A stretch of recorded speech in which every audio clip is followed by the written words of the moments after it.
امام احمد ابن حنبل بغداد میں تھے اور جامعہ مسجد میں درس دے رہے تھے. ہزاروں کا مجمع بیٹھا ہوا تھا. تو ادھر سے ایک شخص آیا اور وہ امام کو قرض کرنا شروع ہو گیا. وہ ان کو برا بلا کہنا شروع ہو گیا. تو امام نے اس کی طرف دیکھا اور اس کو اگنور کر کے انہیں دوبارہ سے درس دینا شروع کر دیا. ہی کنٹینیوڈ آن ٹیچنگ. وہ اس کو مسلسل اگنور کر رہے ہیں. وہ شخص غصے میں اور زیادہ ان کو برا بلا کہنا شروع ہو گیا. تو ان کا ایک شاگرد کھڑا ہونے لگا تو امام نے اس کو اشارے سے ادھر سے کہا کہ بیٹھ جاؤ. انہوں نے اسے کھڑا نہیں ہونے دیا. تو وہ شخص جب اس نے دیکھا کہ امام میری طرف توجہ نہیں دے رہے، وہ شخص اور غصے میں آیا اور وہ ان کی فیملی کو بھی قرض کرنا شروع ہو گیا. وہ ان کی فیملی کو برا بلا کہنا شروع ہو گیا. ایک شاگرد غصے سے کھڑا ہوا اور اس نے امام کو کہا کہ آپ اس کو رد کیوں نہیں کرتے، آپ اس کو کوئی جواب کیوں نہیں دیتے، یہ آپ کو اتنا برا بلا کہہ رہا ہے. تو سبحان اللہ، امام نے جو بات اس وقت کہی نا، تو انہوں نے کہا کہ کہاں گیا تمہارا قرآن، جو قرآن تم ساری زندگی پڑھتے ہو، جس کو تم اپنے سینے میں محفوظ کر رہے ہو.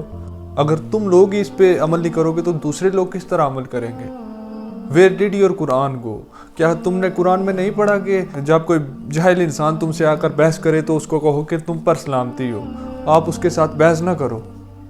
یہ ایک ہوتا ہے، ایک ٹیچر کا ایسا رویہ ہونا چاہیے. آج کے ہمارے معاشرے میں استاد بھی بس نام کے استاد رہ چکے ہیں. استادوں میں بھی وہ استاد والی بات نہیں ہے. کیا وجہ ہے کہ آج کے دور میں تعلیم جتنی زیادہ عام ہو گئی ہے اتنی انسانیت اور اخلاقیات ختم ہو گئی ہے ہمارے معاشرے سے.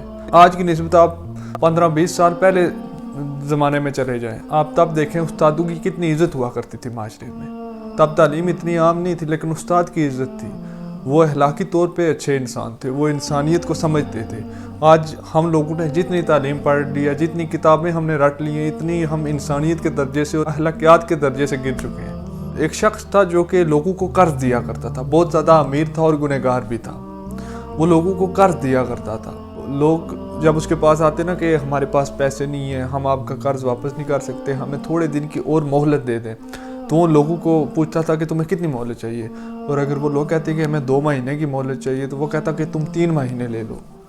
وہ ان کو آسانیاں دیتا تھا. اگر اس کے بعد بھی کچھ لوگ آ کے اس کو کہتے کہ ہمارے پاس اتنی رقم نہیں ہے کہ ہم آپ کا قرض ادا کر سکیں، تو وہ شخص ان کا قرض معاف کر دیا کرتا تھا. اس کے بارے میں ہے کہ جب قیامت کے روز فرشتے اسے لائیں گے تو کہیں گے کہ تم جاؤ جنت میں جاؤ، اللہ تعالیٰ نے تمہارا حساب سارا کلیئر کر دیا ہے. تو وہ شخص حیران ہو کر کہے گا کہ اے باری تعالیٰ، میں تو بہت زیادہ گنہگار تھا، میں نے کوئی نیک کام نہیں کیا.